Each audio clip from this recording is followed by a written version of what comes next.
Good afternoon, everybody. I am Cassidy Karsten here for Sports Page. Today in the studio, we've got head coach of the basketball team, Matt Neal. Thank you so much for being here. My pleasure, Cassidy. It's good to be with you. All right, Coach, let's start out back in the 80s. You played here at Hope. What was that like? How is it different than it is today? Well, I think first of all, we were playing down at the Holland Civic Center, which is just a small little cracker box gym, but at the time it was certainly the best place to play in the MIAA. The fans were great. It was noisy. It was raucous. Smelled bad, and badly, I should say. And it was a great atmosphere if you were the home team. And I think that back in the 80s, that definitely was a big advantage for us. And it was the turnaround of Coach Van Weeren's career, basically, and began the winning ways of Hope College. And you worked under Coach Glenn Van Weeren for quite some time. So tell me what that was like. Well, very rarely does any person get a chance to play for and then coach with their coach, and I certainly had a great opportunity in doing that with Glenn, and it was I will tell you, it was a great learning experience for me, not just as a basketball coach but as a man, and I learned about how to be a better father and how to be a better husband just by watching how he modeled his own life. Do you take a lot of his coaching mentality then with you, or do you have a style that's different than his? Well, I think we had a style that was very complementary of one another, just like with my staff now, with Tom Davilar, Mike Aldrich, and Jeff Carlson. We have different personalities and different philosophies that mesh into making Hope basketball what it is. I think with Coach Van Weeren, I think that I brought something different to the table than he did, and I think that we all again were able to bring our own talents to the game and to our program, and it allowed us to achieve some success. If you could pick one thing that he taught you that you carry with you today, what would that be? Oh man, there's so many of them.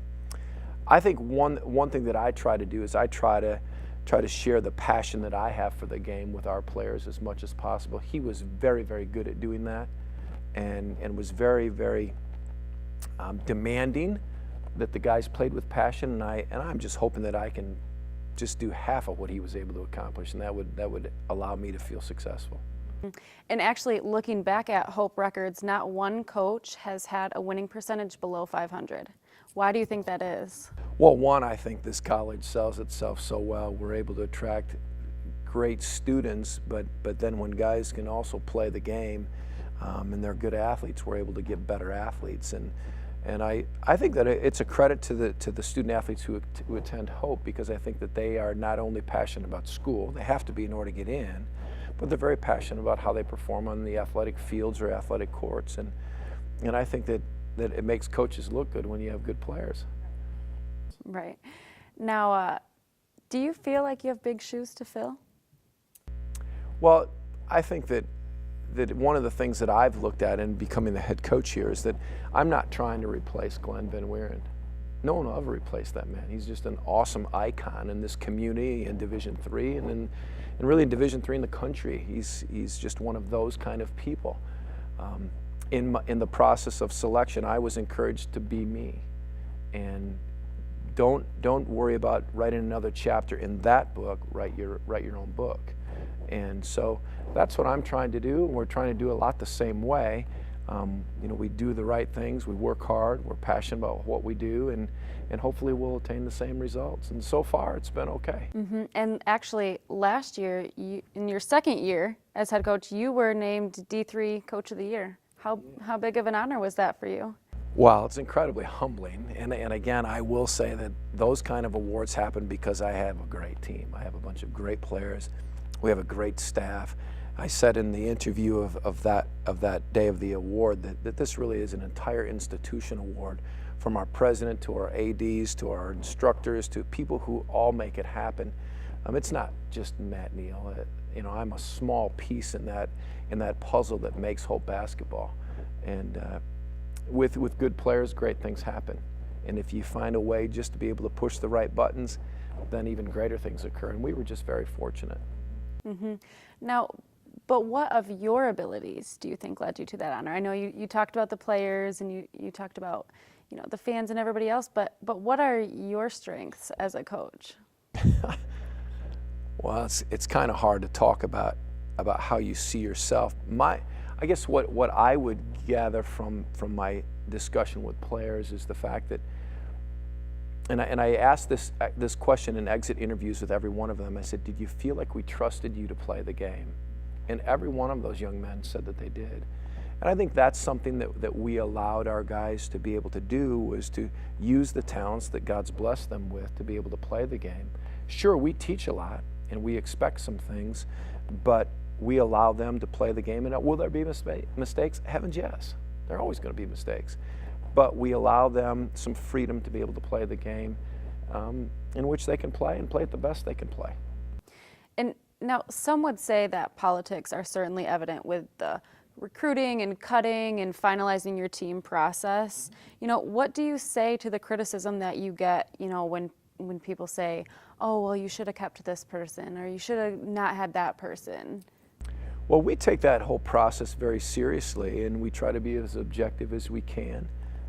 We have specific things that we like to evaluate our players upon, and our staff meets regularly that week of tryouts, and we meet often and discuss just those things. How can we best make the decision for the 15 or 16 guys who will make up our varsity and the 15 or 16 guys who will make up our JV team?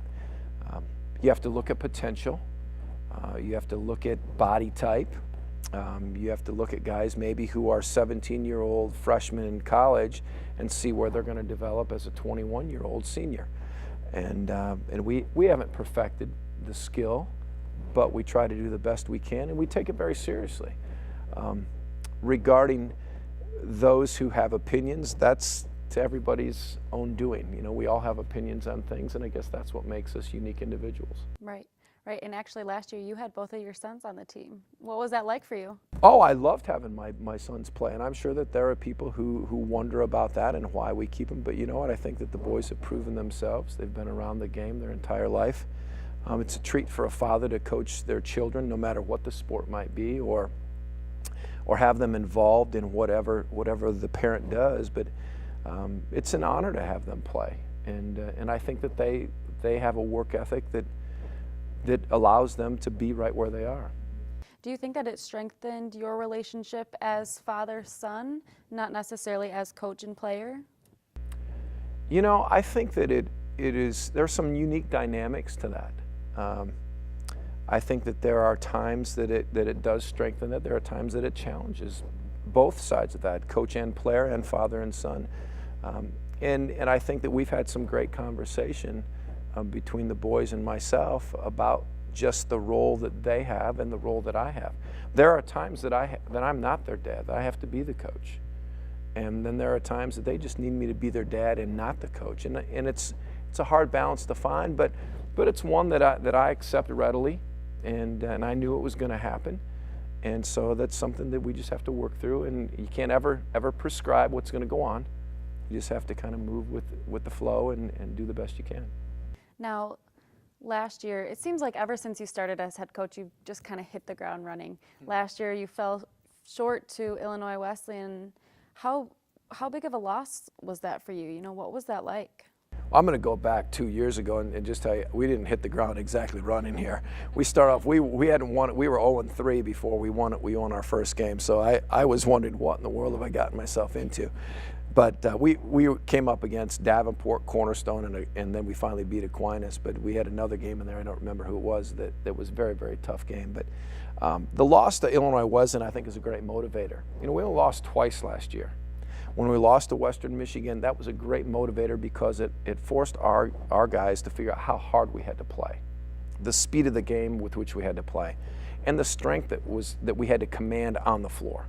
I think that the loss to Wesleyan, when we had a game, when we really did have the game in hand and made some critical mistakes, didn't make some free throws when we should have, that left a little sour taste. It left in our guys' mouths. It left a sour taste in my mouth. But again, I don't think you can measure the success of last year's season by wins and losses. I had somebody ask me that, do you feel like last year's season was a success? And I said, ask me in 10 years, I'll tell you. Because truly, my mission as a head basketball coach is not just to win basketball games, it's to help change lives. And And I'll measure the success of that 27-2 team of last year by how these guys develop as young men, as fathers and husbands and contributors in their community. What did you learn about yourself the past 2 years? Wow, I learned a lot. I will say this, that each year I have my players go through an evaluation process, and I listen to what they have to say. This past year they like to have things in advance a little bit more, and so I'm trying very hard to provide them some information ahead of time, more than just the day ahead. I think that I've learned that that there's a need for balance, and I think I'm doing an okay job with that. I think you'd have to ask my wife Kim if I'm doing all right. But with 4 children and a family, we try to keep that in balance. So I've learned to have to do that a bit more. It would be easy for me to be gone even more recruiting and the drive to be the best, but I have to temper that some, and I think I've learned that. I've also learned to trust my staff. And I really do trust them a lot. I recognize their strengths, and I say, go, use those. God's blessed you, use those strengths.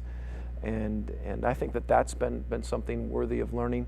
And the other thing I've learned is that we have guys here who love to play, but they also love each other a ton. And so when I can help foster those relationships, because in the end, all the chips are called in. If I've failed to help them develop the relationships that God intends us to have as people, then I don't think I've done my job. So I think that's one big thing. If I can help build those relationships, then that's something I've learned as well.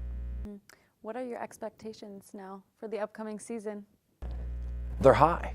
They're very, very high. I think that already we've had one scrimmage, and we've found that we have a lot to work on, and that's an okay thing. I mean, we played Bethel of Indiana, who has practiced since October 1. We have practiced since October 15, and we had 4 days with our players, and it showed the other night. But it doesn't change my expectations. Tomorrow morning we have a conference call, and I'll find out at that point how my peers in the league view our team. And we feel we have a nucleus returning, and we have some good young freshmen, and we feel like we're capable of being a pretty good basketball team right from the get-go. But it's just going to take us, we need these next 2 weeks in a big way. Mm-hmm. And you actually have a handful of freshmen on the team this year. How do you think that they're going to contribute? Well, it remains to be seen at this point, Cassidy. I think that when you have a mix of young and old together, you're hoping that some come along sooner than maybe they would normally, but we feel good about the development. We feel the development of the players. We feel good about the guys that we've kept. We feel good about how they're building some relationship and rapport with our returning players, and how those seniors specifically. We have 6 of them, but our 3 captains of Josh Howard, Nate Snuggerud, and Colton Overway have done a great job of assimilating them into the basketball family. So I'm hopeful. I'm hopeful that they turn out to be really good. Well, we are hopeful that you are going to have just a great season. All of us here at Sports Page just love watching. We love broadcasting the games, so we definitely wish you all the luck this year. Well, thanks. I'm hoping we don't need a lot of luck. I'm hoping we have all the pieces in the right place to do it. So I appreciate the support that you guys show with your broadcasts, and it's always great to have you over in the DeVos anytime you want to come. Thanks so much, Coach.